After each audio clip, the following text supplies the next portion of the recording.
Hello good morning everyone. कल हमने पढ़ा था relation between current and drift velocity. आज हम फाइंड करेंगे ओम्स लॉ और ओम्स लॉ का डिडक्शन। ठीक है, जो प्रीवियस टॉपिक जो था अभी तक हम पढ़ चुके हैं उसमें हमने दो चीज़ें सीखी हैं। एक तो drift velocity V D is equals to E tau upon M. E charge on electron, capital E is electric field, tau is the relaxation time and m is the mass of electron। और हमने पढ़ा है current और जो drift velocity उसके बीच में relation होता है n e a v d। Number of electrons E is the charge on electron, A is the area of cross section, V d is the drift velocity। ठीक है, आज हमें इन दो डेरिवेशंस की ज़रूरत पड़ेगी, इसलिए मैंने यहाँ पे लिख लिया है। तो सबसे पहले तो ओम्स लॉ क्या लेते हैं।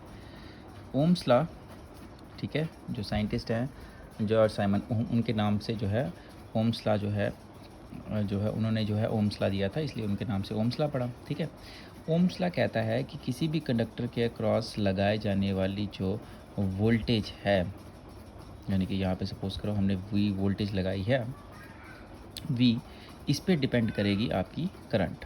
देखिए, करंट पे वोल्टेज नहीं डिपेंड करेगी, वोल्टेज पे करंट डिपेंड करेगी। ठीक है, V is directly proportional to I, और अगर हम यहाँ पे प्रोपोर्शनलिटी साइन को हटा देते हैं तो it will be replace by constant R।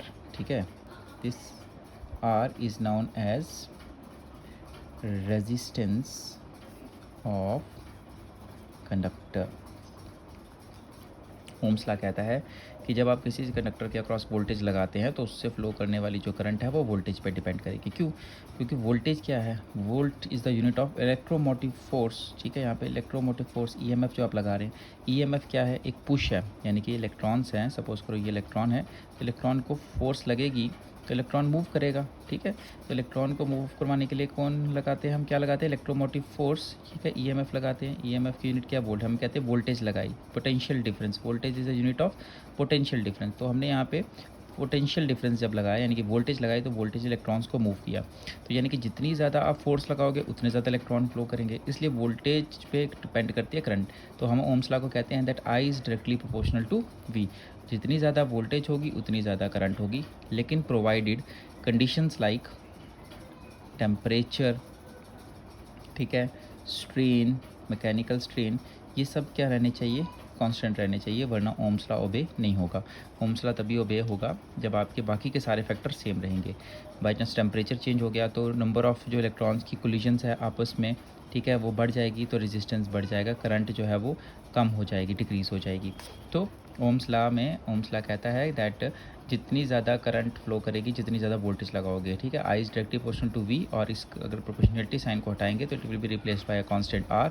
This R constant is known as resistance. ठीक है, R is known as the resistance, where ये जो आपका रेजिस्टेंस है ये डिपेंड करता है किस पे, ये डिपेंड करता है, depends upon length of the conductor, area of the conductor, ठीक है, length of the conductor, area of conductor, nature of material, जो आप मटेरियल यूज़ करें कैसा है। ठीक है, अलग अलग कंडक्टर्स का अलग अलग रेजिस्टेंस होता है, कॉपर का अलग होता है, आयरन का अलग होता है, गोल्ड का अलग होता है, सिल्वर का अलग होता है। ठीक है, और जो आपका, अगर हम यहाँ पे ग्राफ प्लॉट करें किसके बीच में, वोल्टेज और करंट के बीच में, देखिए इस साइड हम हमेशा इंडिपेंडेंट क्वांटिटी रखते हैं, यहाँ पे इंडिपेंडेंट जो अपनी मर्जी से, और डिपेंडेंट जो इसके ऊपर डिपेंड करे, तो वोल्टेज पे करंट डिपेंड करिए। अगर मैं ग्राफ प्लॉट करता हूँ वोल्टेज और करंट का, तो मैं देखूँगा कि जैसे जैसे वोल्टेज बढ़ाएंगे, जैसे जैसे वोल्टेज बढ़ेगी वैसे वैसे करंट बढ़ेगी, तो graph will be a straight line. तो ओम्स लॉ के लिए जो ग्राफ आता है that will be a straight line, जो हमें बताता है दैट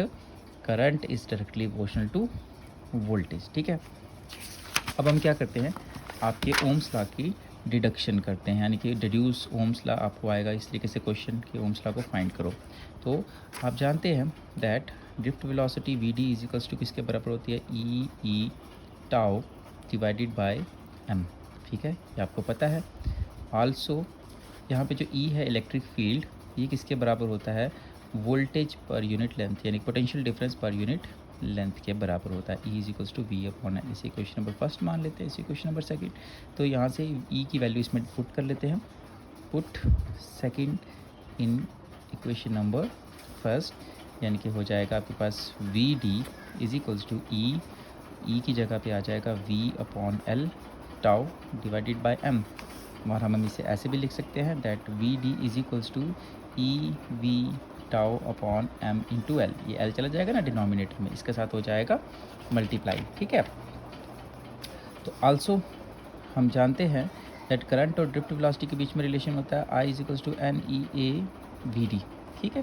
तो आप क्या करो, इसे इक्वेशन नंबर 3 मान लो, या इसे इक्वेशन नंबर 3 मान लो, इसे इक्वेशन नंबर 3 मानो और इसे 4th मानो। तो वी डी की वैल्यू यहाँ से इसमें पुट कर दो इक्वेशन नंबर 4 में, तो हमारे पास आ जाएगा I is equals to N E A V D की जगह E V tau upon M L, ठीक है। तो ये हमारे पास आ जाएगा ई स्क्वेयर बन जाएगा एन ई स्क्वेयर ए, ठीक है। आगे क्या बचा हमारे पास, V tau divided by M L, okay.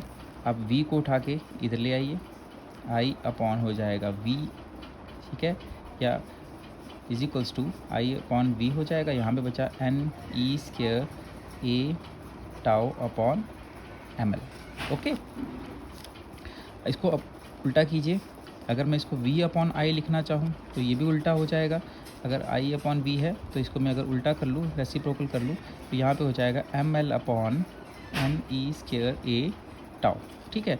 यहाँ पे m क्या है, mass of the electron, l क्या है, length of the conductor, n is the number of electron, e is the charge on electron, a is the but area of cross section, और आपका tau आ गया relaxation time. तो इन सब की जगह पे मैं क्या लिख सकता हूँ, एक इन सबको रिप्लेस करके मैं इसकी जगह पे एक ही कांस्टेंट लिख लेता हूँ, that constant is called as the R, ठीक है।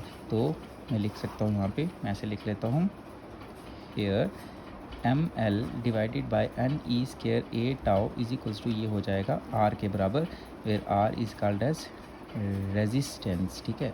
तो अगर मैं पुट कर दूँ यहाँ पे तो मेरे पास बन जाएगा V upon I is equals to R, और वी इज इक्वल्स टू, ये यहाँ पे चला जाएगा, v is equals to I into R which is your Ohm's law.